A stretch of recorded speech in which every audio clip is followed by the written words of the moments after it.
আসসালামু আলাইকুম ভিউয়ার্স, স্বাগতম জানাচ্ছি ক্রিয়েটর প্ল্যাটফর্মের আরও নতুন একটি ভিডিওতে। আজকে আমরা কথা বলবো বর্তমান সময়ে যে জন্ম নিবন্ধন করতে গেলে আমরা যে প্রবলেমটার মধ্যে পড়ছি সেই বিষয়টা নিয়ে, কবে নাগাদ ঠিক হবে এবং নতুন কি কি আপডেট থাকছে সব কিছু নিয়ে কথা বলবো। আমরা যখনই জন্ম নিবন্ধন করতে যাচ্ছি তখনই কিন্তু ইউজার নেম এবং পাসওয়ার্ডটি চাচ্ছে। আপনি যখনই জন্ম নিবন্ধনের ওয়েবসাইটে ট্রাই করছেন তখনই কিন্তু আপনার পাবলিক লিঙ্কটি কাজ করছে না, তখনই আপনার ইউজার আইডি এবং পাসওয়ার্ডটি চাচ্ছে। বাট আমাদের তো ইউজার আইডি এবং পাসওয়ার্ডটি নেই। আপনি যদি এখান থেকে মেনু বার থেকে ট্রাই করেন সেক্ষেত্রে ইউজার আইডি আর পাসওয়ার্ডের লিঙ্কটি ওপেন হয়ে যাচ্ছে। তো এখানে ইউজার আইডি এবং পাসওয়ার্ড লিঙ্ক তো জাস্ট অথরাইজ যারা আছে তাদের জন্য, বাট আমাদের যে পাবলিকলি আমরা জন্ম নিবন্ধনের আবেদনটি করতাম সেইটি বন্ধ রয়েছে।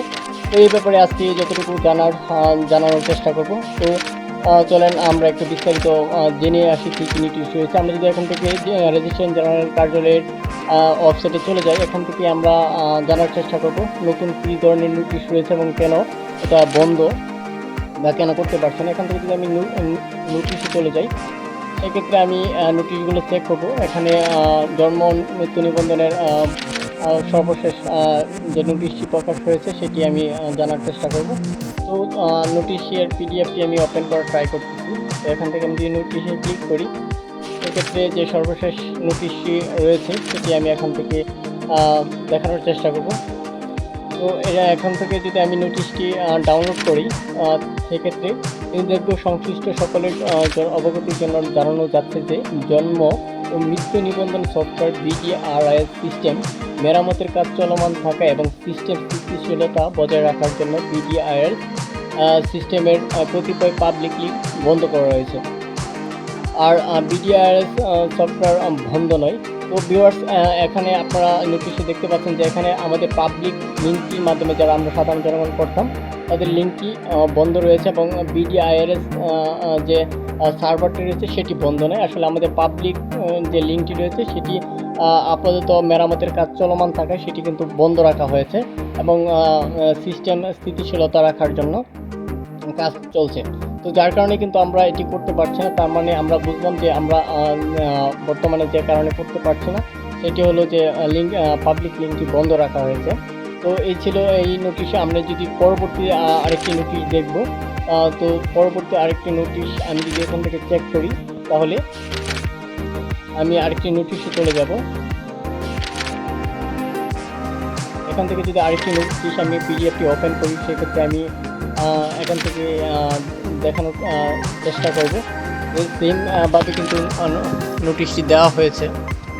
তো আমি যদি এই নোটিশটি পড়ি যে সংশ্লিষ্ট সকলের অবগতির জন্য জানানো যাচ্ছে যে জন্ম ও মৃত্যু নিবন্ধন সফটওয়্যার বিডিআরএস মেরামতের কাজ চলমান থাকায় সিস্টেমের স্থিতিশীলতা বজায় রাখার জন্য বিডিআরএস সিস্টেম কতিপয় পাবলিক লিঙ্ক বন্ধ করা হয়েছে। বন্ধ রাখা হয়েছে।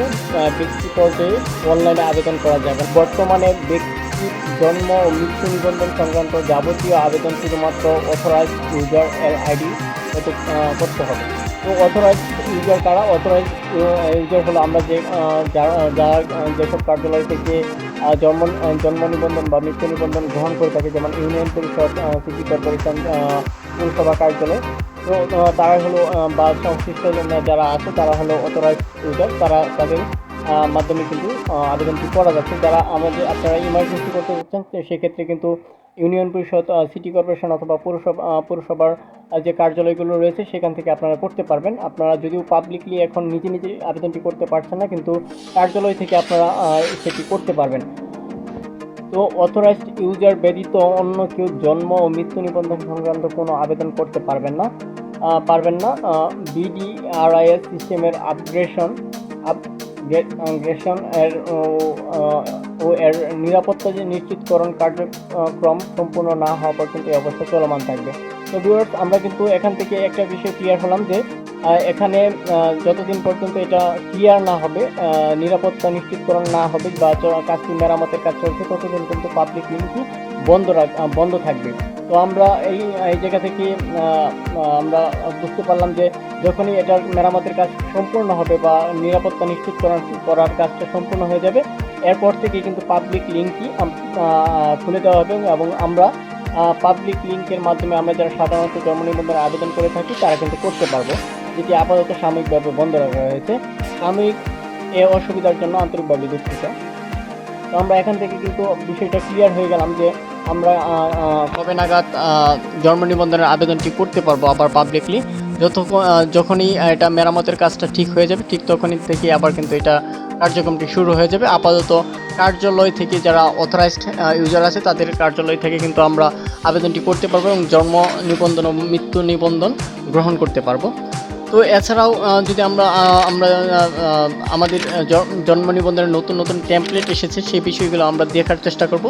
বর্তমান যে চলমান কাজের জন্য যে নতুন সফটওয়্যারে যে আপগ্রেড এসেছে এবং জন্ম নিবন্ধনের যে নতুন টেমপ্লেট সিস্টেম করেছে, টেমপ্লেটটি নিয়ে এসেছে সেটি আমরা দেখার চেষ্টা করব। আমাদের জন্য নতুন টেমপ্লেট নিয়ে আসা হয়েছে।